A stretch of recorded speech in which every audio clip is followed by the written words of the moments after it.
Josué capítulo 3. Abra sua Bíblia, por favor. Josué capítulo 3. Leiamos, por favor, do verso 1 ao verso 6. Josué capítulo 3, verso 1 ao verso 6.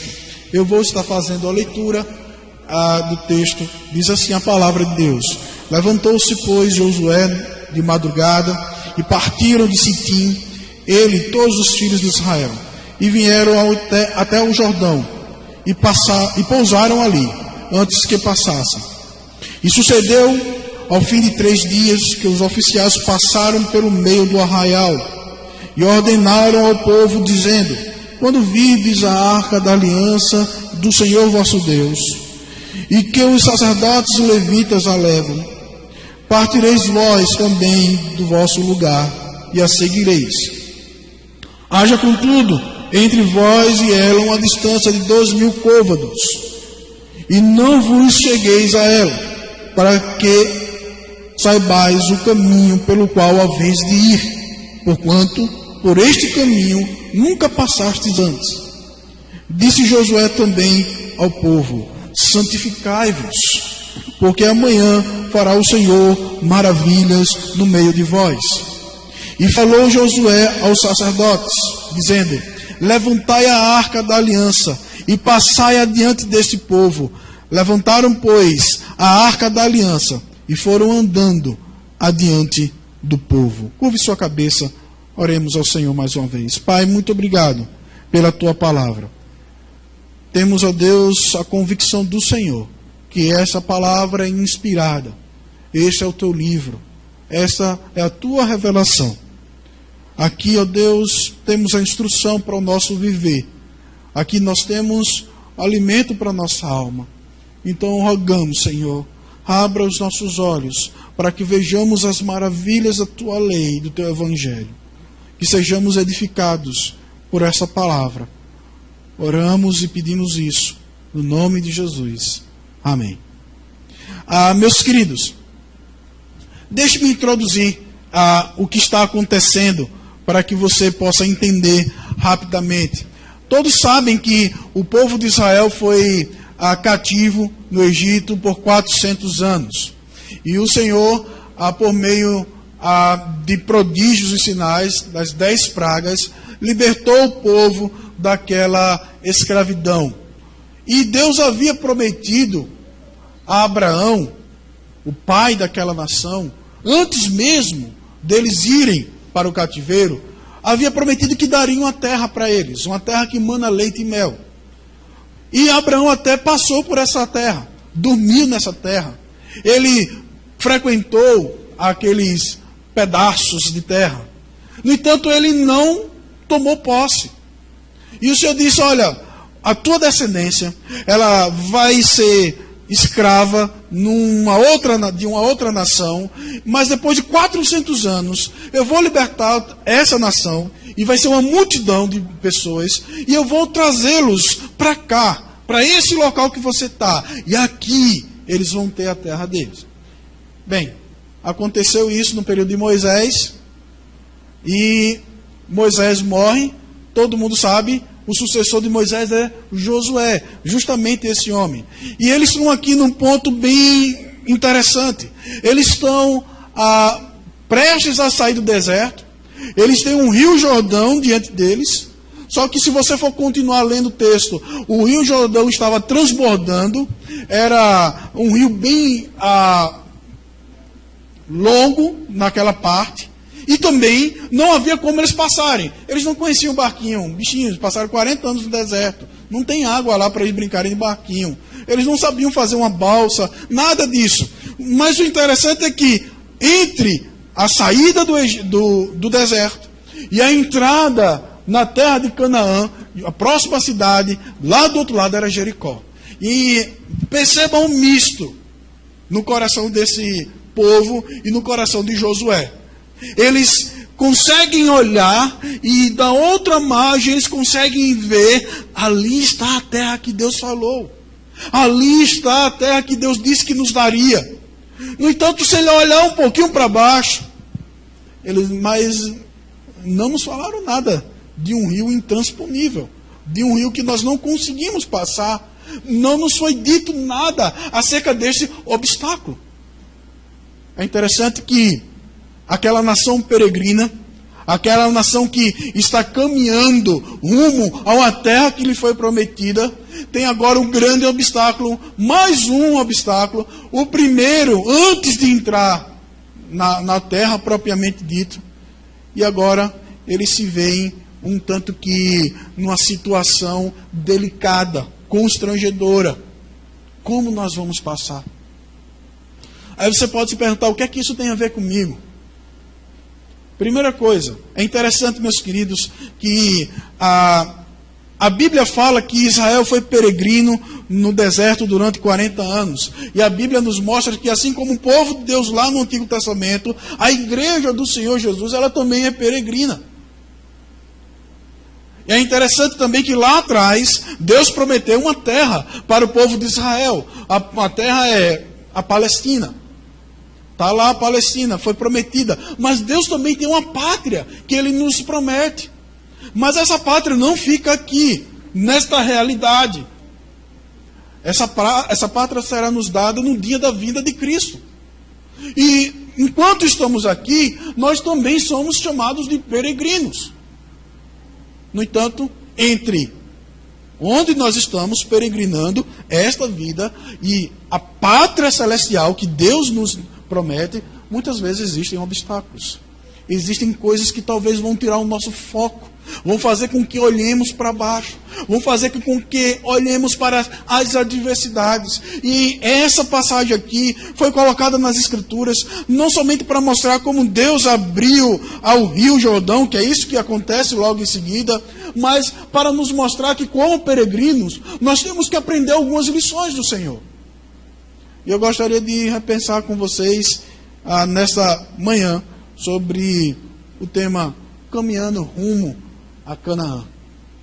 É interessante, a Canaã que Deus promete para você, ela é celestial. Por isso que você é peregrino, ela não chegou ainda. Mas enquanto você está peregrinando, você tem que lembrar de algumas coisas. Para que talvez não aconteça o fato de que você desanime com o caminhar. E eu gostaria de refletir sobre 3 verdades nessa manhã com vocês. A primeira coisa que você deveria lembrar, e eu já falei aqui, enquanto você estiver nessa vida, enquanto você estiver nesta existência, enquanto Cristo não vem, lembre-se, aqui não é o seu lugar final.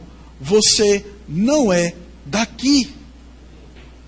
Você está simplesmente caminhando. Eu fico observando, meus queridos, como muitas vezes nós nos esquecemos dessa verdade. Como muitas vezes nós estamos pensando que vamos passar a vida aqui, ela acaba aqui, e eu tenho que conseguir tudo aqui, e se eu não tenho umas coisas aqui, eu não tenho a satisfação. Porque minha vida está focada somente aqui. E por estar aqui, eu me contento com as coisas dessa vida, eu tiro os olhos de Deus, eu tiro os olhos da cruz, e eu começo a olhar simplesmente para as circunstâncias que parecem ser atrativas. No entanto, perceba, Josué já chegou num local bem interessante. Josué chegou num local onde havia um rio. Josué chega no local onde ele, com aquele rio, talvez ele pode, sabe uma coisa? Já que é difícil chegar do outro lado, já que é difícil passar e chegar onde Deus quer que cheguemos, onde Deus nos prometeu que chegaríamos, vamos ficar desse lado de cá. Afinal de contas, que diferença faz ficar do lado leste ou oeste do rio? O rio vai estar lá de todo jeito. Mas Josué, a primeira coisa que ele faz no verso 1, diz o seguinte, que ele levantou-se, pois de madrugada. E ele fez com que todo o povo saísse de Sitim, ele e os filhos de Israel. E eles foram até o Jordão. E eles pousaram ali, antes que passassem. Eles sabiam, nossa morada não é o deserto. Nós não podemos ficar aqui. Embora pareça ser atrativo, embora agora tenhamos água, tenhamos tudo que nós precisamos para estabelecermos um local bem interessante para vivermos, o nosso local não é aqui, está além daquele rio. É para lá que nós devemos ir. Nosso foco é aquele. Ali está o nosso norte. A nossa bússola aponta para lá. Para lá nós devemos seguir. O lugar não era o Egito, muito menos o deserto. O lugar era a terra de Canaã. Era ali que eles deveriam chegar. E, meus queridos, esse episódio, ele nos mostra que nós também somos peregrinos. Como já falei. Abra sua Bíblia, por favor, em Filipenses capítulo 2, verso 20. Vamos ver sobre a pátria que nós temos. É interessante que Israel tinha uma promessa de uma pátria, Canaã, aquela terra deles. O Senhor deu até uma escritura da terra, entre aspas, tá bom? Entre aspas, porque Deus, lá em Gênesis 13, ele começa a delimitar, olha, de tal canto até tal canto. É quase que uma escritura, é de vocês. Veja qual é a nossa pátria. Filipenses capítulo 2, verso 20, o apóstolo diz assim: mas a nossa cidade está nos céus, de onde também esperamos o Salvador, o Senhor Jesus Cristo. É para lá que nós devemos olhar, é essa a expectativa que nós devemos ter. Nós devemos caminhar aqui, não segundo os valores que nos são impostos pela sociedade, não segundo os prazeres desse mundo, não segundo o curso da humanidade. Nós devemos caminhar aqui, olhando para a pátria que temos, porque nós não somos daqui. O próprio Jesus deixou isso bem claro, quando ele orou por mim e por você, em João 17. Ele diz assim: Pai, eles não são do mundo, como eu também não sou. Não são daqui. Na verdade, as pessoas muitas vezes, você crê em Cristo, você é evangélico, você é crente, então você é alienado. Não, é porque eu não sou daqui. Nós não somos daqui. Por isso que estamos em conflito com o mundo em conflito conosco, por causa disso. Meus queridos, devemos seguir o exemplo dos nossos patriarcas, Abraão, Isaac e Jacó. Eles também foram peregrinos. Eu acho lindo o livro de Hebreus quando fala isso. E outra coisa, isso nos mostra que a terra de Israel, a terra de Canaã, era simplesmente uma figura, como se fosse uma sombra, ou como nós usamos na teologia, é um tipo. Ele representa algo. Canaã, ela representa algo muito maior. Canaã representa, para nós, Canaã celestial. Não é um quinhão de terra somente. E eu acho interessante como muitas vezes nós olhamos muito para aquela terra lá da Palestina. Aquela terra da Palestina é uma terra semelhante a essa daqui. Mas deixa eu dizer uma coisa, ela aponta para uma Canaã celestial. Abra a sua Bíblia lá em Hebreus, veja qual foi a fé que Abraão teve. Abraão, ele recebeu essa promessa de Deus. Isaac também recebeu essa promessa. Jacó também recebeu essa promessa. Os patriarcas, Abraão, Isaac e Jacó, como já disse. Vejam, todos esses morreram na fé. Está falando de Abraão, Isaac e Jacó. Sem terem, capítulo 11, verso 13. Hebreus 11, verso 13 ao 16. Hebreus 11, do 13 ao 16. Todos estes morreram na fé sem terem recebido as promessas, mas vendo-as de longe e crendo-as e abraçando-as, confessaram que eram estrangeiros e peregrinos na terra. Porque os que isto dizem claramente mostram que buscam uma pátria. E se na verdade se lembrassem daquela de onde havia saído, teriam a oportunidade de tornar. Mas agora desejam uma melhor. Isto é, a pátria celestial. Por isso também Deus não se envergonha deles, de se chamar seu Deus, porque Ele já lhes preparou uma cidade. Veja que Abraão, ele embora tivesse a esperança de ter aquela terra de Canaã, os seus olhos estavam muito mais acima. Os seus olhos estavam numa cidade celestial. E a Bíblia diz que Deus preparou isto. E sabe quando é que isso acontece? Quando isso vai acontecer?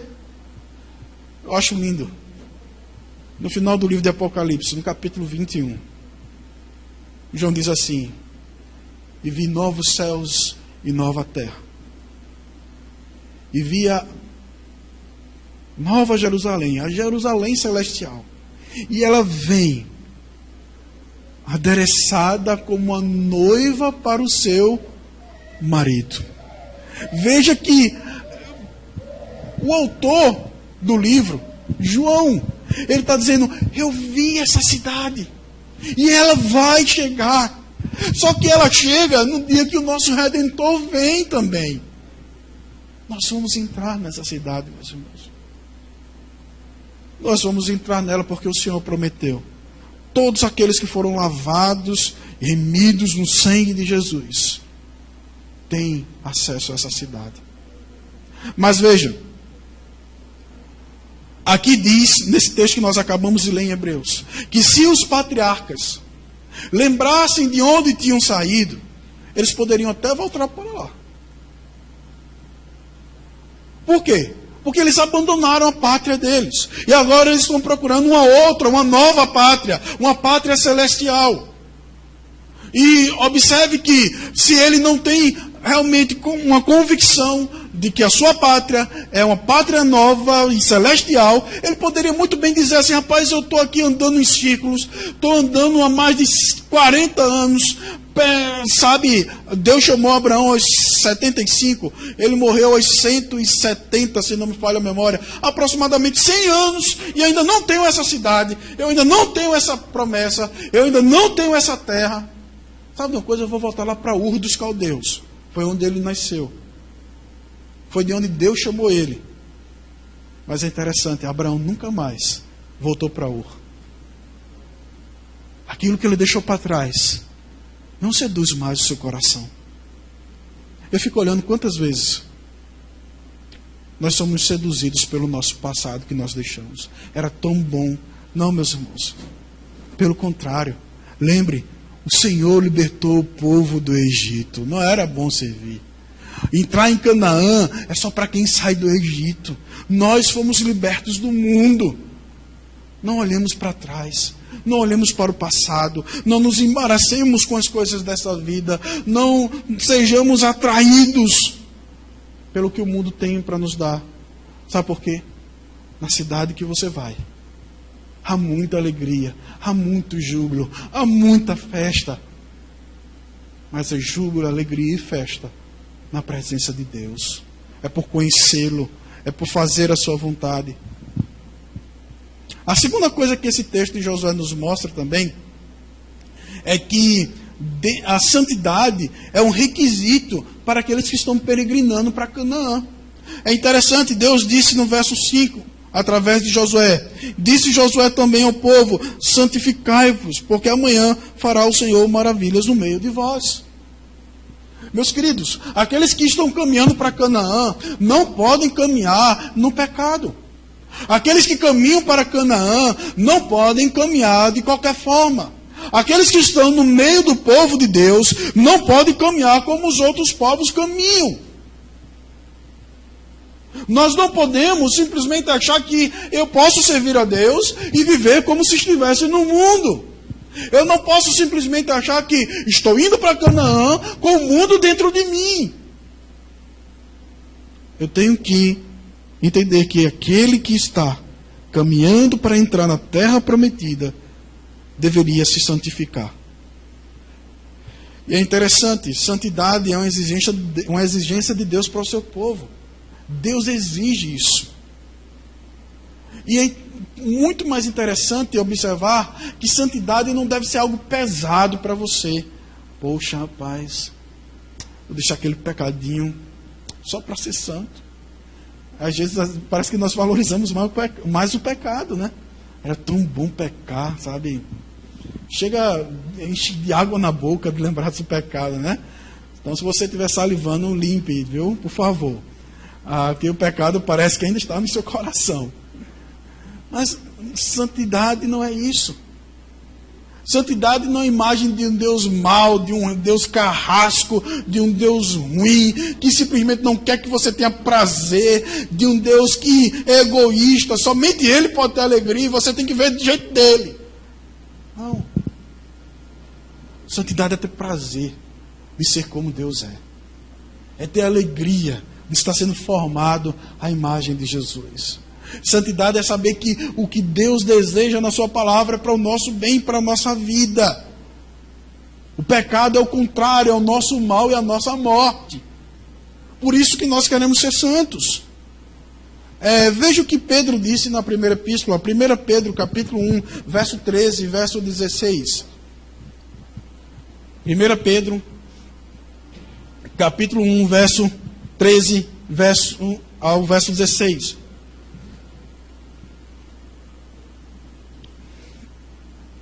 Diz assim: portanto, cingindo os lombos do vosso entendimento, sede sóbrios, e esperai inteiramente na graça que se vos ofereceu na revelação de Jesus Cristo. Como filhos obedientes, não vos conformando com as concupiscências que antes havia na vossa ignorância. Não se conforme com os desejos pecaminosos que você tinha antes. Não permita que eles habitem e dominem em você. Mas, como é santo aquele que vos chamou, sede vós também santos em toda a vossa maneira de viver, porquanto está escrito: sede santos, porque eu sou santo. Deus pede santidade dos seus filhos, porque santidade é inerente à sua pessoa. Ele é santo. E se você é filho dele, você precisa parecer com ele. Então você precisa ser santo também. Precisamos andar em santidade. Os peregrinos devem andar em santidade. Sabe, meu irmão, a sua peregrinação aqui deve ser marcada pela santidade. Enquanto você não chega nos portões da Jerusalém celestial, você deve santificar-se diariamente. Pedro também disse ainda, na mesma epístola, no capítulo 2, eu acho esse texto lindo. 1 Pedro 2, verso 11 e o verso 12, diz assim: amados, peço-vos como a peregrinos e forasteiros. Está vendo? Você é um peregrino. Peço-vos como a peregrinos e forasteiros, que vos abstenhais das concupiscências carnais que combatem contra a alma, tendo o vosso viver honesto entre os gentios, para que naquilo que falam mal de vós, como de malfeitores, glorifiquem a Deus no dia da visitação, pelas boas obras que em vós observem. Meus queridos, veja que aqui ele está dizendo: você é peregrino e forasteiro, então ande em santidade. Deixe de lado o pecado, deixe de lado a carnalidade, deixe de lado todo o desejo, sentimento, pensamento que quer afastar você da vontade de Deus. Aí você me pergunta: como é que eu vou conseguir fazer isso? Você não consegue fazer isso longe de Cristo. Você não consegue fazer isso sem Ele. Pelo contrário, nós expomos Colossenses no ano passado, e isso é parte do revestir-se do novo homem. É ter Cristo em mim. Somente a partir do momento que eu confesso a minha pecaminosidade, eu reconheço a minha condenação sem Cristo, eu reconheço que eu estou indo para o inferno e necessito dEle, e somente dEle para a minha salvação, e confio nele somente. Ele passa agora, pela fé, a formar em mim o caráter dele, de Cristo. Somente em Cristo, somente através de Cristo, nós podemos santificar-nos. Somente através da pessoa da obra de Jesus, a santificação é possível. Sem ela, você simplesmente vai ser mais um legalista. Eu não bebo, eu não fumo, eu não roubo, eu não estou adulterando. Tudo isso sem Cristo é mero legalismo. Sem Cristo isso é somente uma forma bonita de viver. Sem Cristo isso é meramente uma forma, sabe, bem sadia de se conviver em sociedade. Isso só é santificação quando nós estamos em Cristo. Sabe? Pegue uma pessoa que não conhece Cristo. Pergunte, uma pessoa que é um bom marido, por que você não comete adultério? Ele vai dar N motivos. Pergunta a um bom marido que conhece a Cristo, por que você não comete adultério? Ele vai lhe dizer, porque ele deve amar a sua esposa como Cristo ama a igreja. E porque Cristo não tem outras esposas, outras noivas. Ele é noivo fiel da única noiva que ele tem, que é a igreja. Por isso ele deve ser fiel à sua esposa também. Santidade. É por causa de Cristo. É Cristo. E outra coisa, não tem como uma pessoa que não conhece Cristo como seu Salvador entender o que é amar a esposa como Cristo ama a igreja. Eu estava essa semana falando na classe de aconselhamento bíblico 1, no seminário, à noite. Rafael estava, né? Aí eu disse, eu tive uma experiência. Chegou uma pessoa, uma vez me procurando, disse, olha, minha esposa me deixou. Eu gostaria que você pudesse me dar algumas palavras. Tanto essa pessoa quanto a esposa que o deixou, não eram crentes, eles não conheciam a Cristo como seu Salvador. E isso era abertamente dito por eles. Embora eles respeitavam, me tinham como uma pessoa de consideração. A prova é que quando ela o deixou, ele veio me procurar. Eu o recebi. Agora eu disse para ele, olha, deixa eu dizer uma coisa para você. Antes de você pensar em voltar para sua esposa ou de que ela volte para você, você precisa conhecer Cristo. Porque sem Cristo, qualquer coisa que eu diga para você sobre casamento, e olha que a Bíblia diz, olha que a Bíblia fala muito sobre casamento. A Bíblia tem muito a nos ensinar sobre casamento, sobre o papel do marido, sobre o papel da mulher, sobre como ter um casamento que glorifica a Deus. Olha, a Bíblia fala muito. Dá para você passar anos falando sobre casamento. Mas você primeiro precisa conhecer a Cristo. Sem Ele você não vai entender. Porque essa é uma realidade espiritual. Você na verdade está amando muito a sua esposa. Você precisa amar muito mais a Cristo. Porque somente se você amar a Cristo, você vai poder amar a sua esposa. E, infelizmente ele saiu e não voltou mais. Eu perguntei a ele se ele queria conhecer a graça de Deus. Ele não quis. Eu peço a Deus que conceda outra oportunidade a ele, para que ele possa conhecer o Salvador. Sem santidade também, meus irmãos, nós não veremos o Senhor. Por isso que santidade é importante. Aqui Israel está caminhando para entrar em Canaã. Nós estamos caminhando para entrar na nova Jerusalém. E lá nós vamos ver o Senhor. E é interessante lá em Hebreus, capítulo 12, verso 14, ele diz assim: segui a paz com todos e a santificação, sem a qual ninguém verá o Senhor.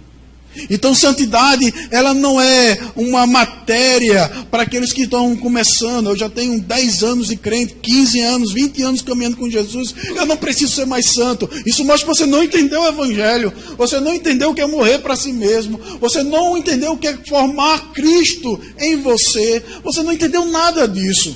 Santidade é uma matéria, santidade é uma disciplina que nós vamos ter que levar por toda a nossa peregrinação, que nós sempre vamos ter que desenvolvê-la. Sempre há necessidade de santificar-se, de ser mais parecido com Cristo. Você não tem ninguém que possa dizer, sabe, eu sou quase igualzinho a Jesus. Não tem. Na verdade, se você está crescendo na fé, você vai olhar para você mesmo e dizer, rapaz, eu estou muito longe de Jesus. Eu fico até surpreso como existe tanta gente que acha que está tão próximo de Jesus. Eu estava conversando com uma pessoa essa semana e disse assim, olha, toda vez que eu olho para Cristo, cada vez que eu olho para Ele, eu fico olhando como eu estou distante. E eu disse, ó, se você me acha um padrão, deixa eu dizer uma coisa, não? Eu sou muito longe do modelo que é Jesus.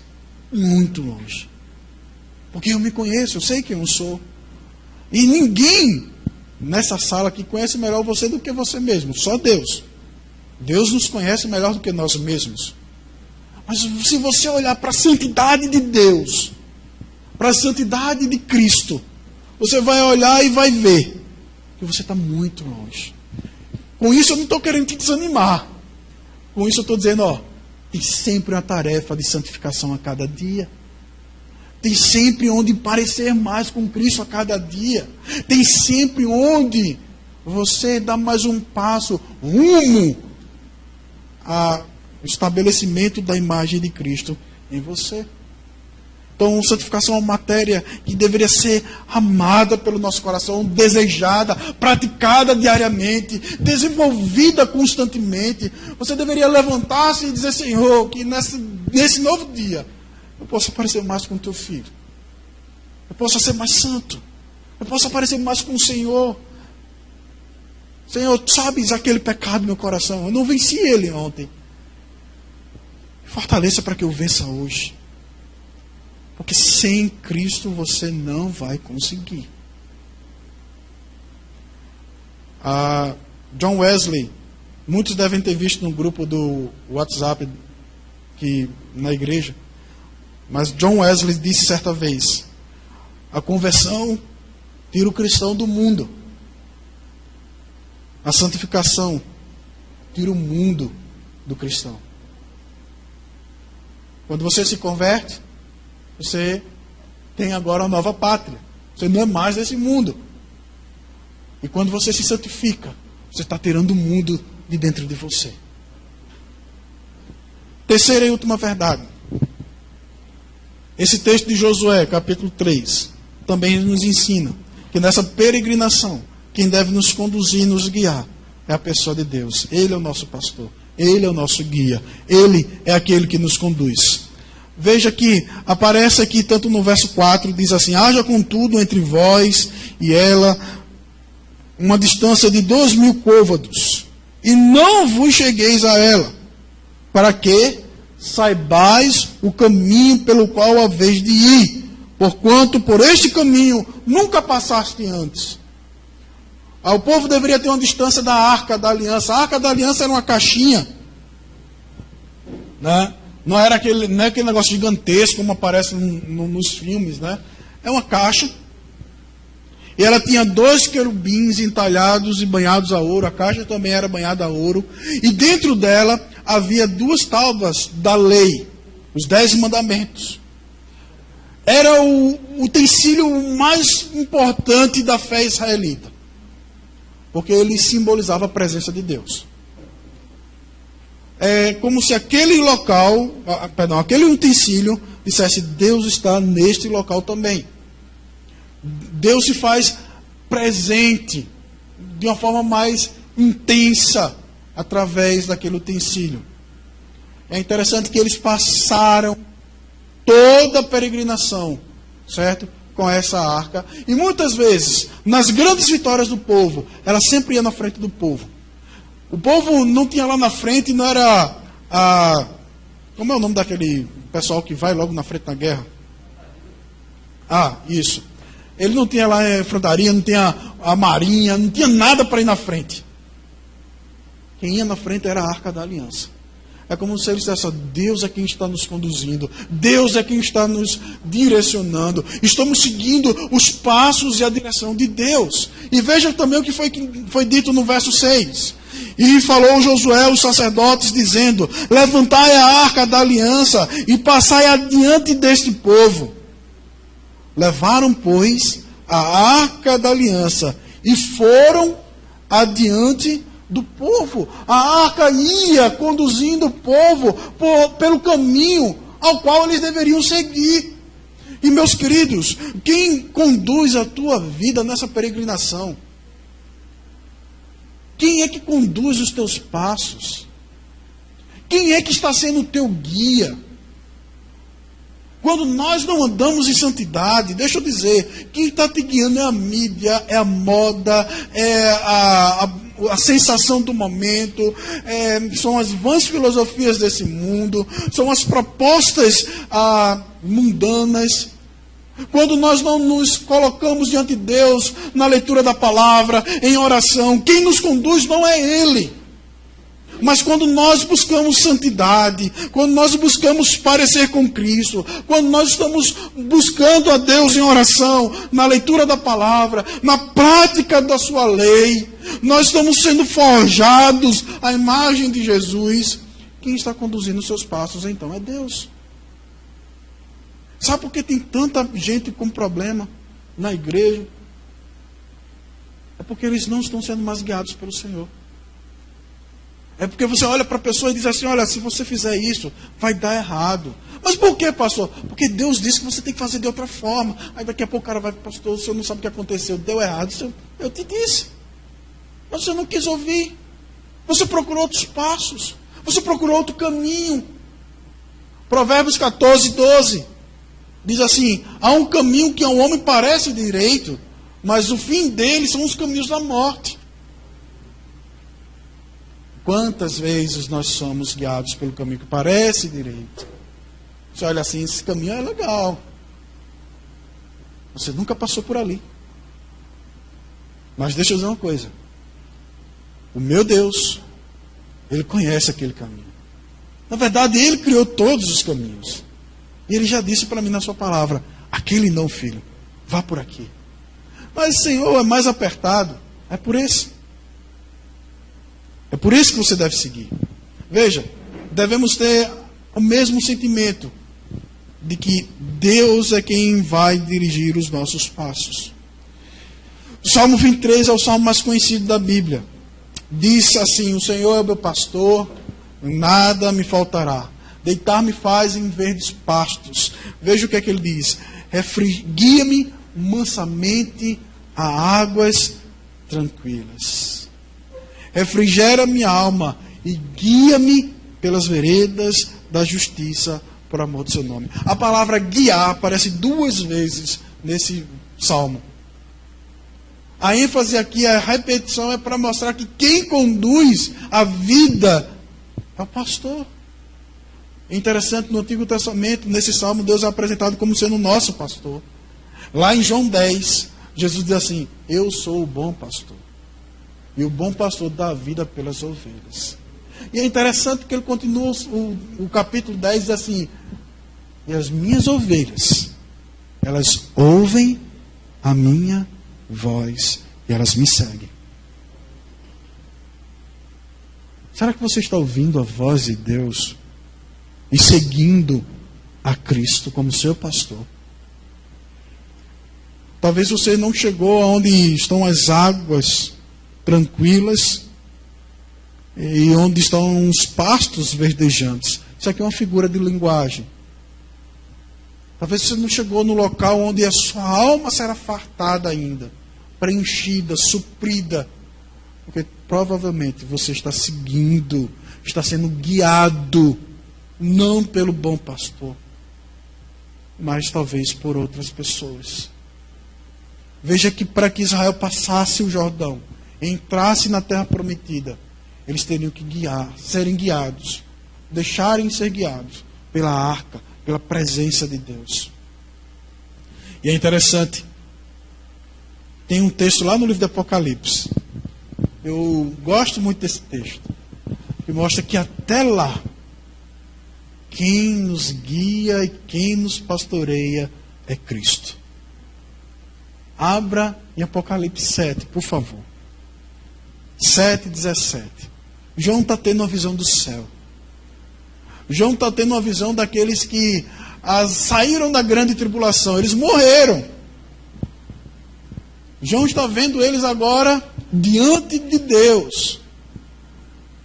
João está tendo uma visão do céu.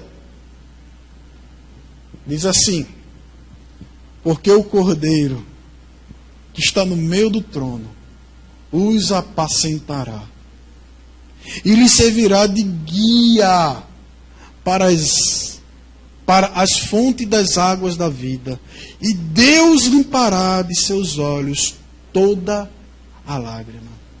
Perceba que até que cheguemos lá, na nova realidade, entremos na realidade eterna.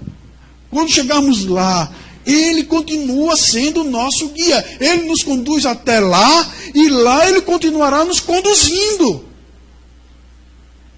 E essa promessa nos mostra uma alegria, uma felicidade, uma plenitude de vida que nós não conhecemos aqui.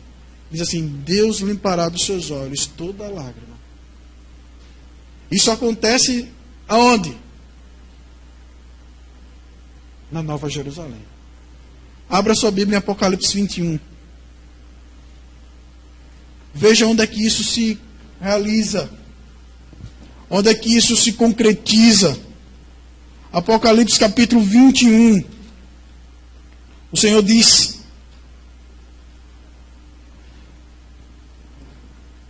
verso 3 e vamos ler do 1 ao 4. E vi um novo céu e uma nova terra, porque já o primeiro céu e a primeira terra passaram, e o mar já não existe. E eu, João, vi a santa cidade, a nova Jerusalém, que de Deus descia do céu, adereçada como uma esposa ataviada para o seu noivo. E ouvi uma voz, uma grande voz do céu, que dizia: eis aqui o tabernáculo de Deus com os homens, pois com eles habitará, e eles serão o seu povo, e o mesmo Deus estará com eles, e será o seu Deus. Verso 4. E Deus limpará dos seus olhos toda lágrima, e não haverá mais morte, nem pranto, nem clamor, nem dor, porque já as primeiras coisas são passadas. Somente se Deus for o teu guia, você vai ter isso. Pergunto, como peregrino, quem guia os teus passos? Não abra a boca para dizer Jesus, se você não vive em santidade. Isso é hipocrisia. Eu não posso abrir a boca para dizer que é Jesus, se eu não ando em santidade. Porque o Jesus que morreu por mim na cruz do Calvário, Ele é santo. Ele é santíssimo. O autor de Hebreus diz que Ele nunca pecou. Meus irmãos, hoje nós vivemos o feriado onde a carne, os prazeres são exaltados.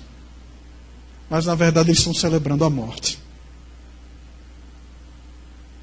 Somente em Cristo, e guiado por Ele em santidade, nós teremos verdadeira alegria. Sabe por que o carnaval termina a quarta de cinza? A eternidade nunca vai ter fim. Não existe quarta-feira de cinza lá no céu. Na Canaã não tem final a festa. E quem é exaltado lá não é o teu prazer carnal, não é o teu egoísmo, não é a tua satisfação pessoal. Quem é exaltado é Deus. E por Ele ser exaltado, você será pleno, repleto de alegria e de júbilo. Porque a glória dEle é a sua alegria. Meus queridos, queria terminar. Nós somos peregrinos nessa terra. Lembre disso.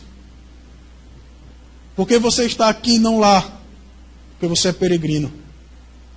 Porque você está aqui e não está atrás de algum bloco? Porque você é peregrino. Aqueles que estão no bloco estão fazendo desse mundo a sua pátria. Nós não. Sabemos que não somos daqui. Nós devemos, durante a nossa peregrinação, olhar com foco para as realidades celestiais. E quando estivermos passando por dificuldades, pelas intempéries desta vida, como peregrinos, devemos manter os nossos olhos no céu, andar na presença de Deus e deixar que Ele, como nosso supremo pastor, nos guie até que cheguemos lá. E quando chegarmos lá, Ele continuará nos conduzindo e nos apacentando. Mas só que lá não vai haver mais o sofrimento nem a dor. Lá as coisas primeiras, essa realidade, haverá passado. E nós estaremos na eternidade com Deus. Curve sua cabeça e oremos ao Senhor. Pai, muito obrigado por estarmos aqui, nessa manhã. Não há alegria maior do que poder servir ao Senhor. Não há benefício maior do que ter Cristo em nós. Não há esperança maior do que aquela que o Senhor nos promete. Obrigado porque somos peregrinos, Senhor. Esse mundo não tem nenhuma beleza comparado com o céu. Não há, Deus, nada que possamos dizer que é de valor ao ponto de trocarmos o céu por esse mundo. Até a alegria que Ele oferece é passageiro. Obrigado porque no Senhor temos alegria indizível e eterna. Nos faça, Deus, a caminharmos em santidade.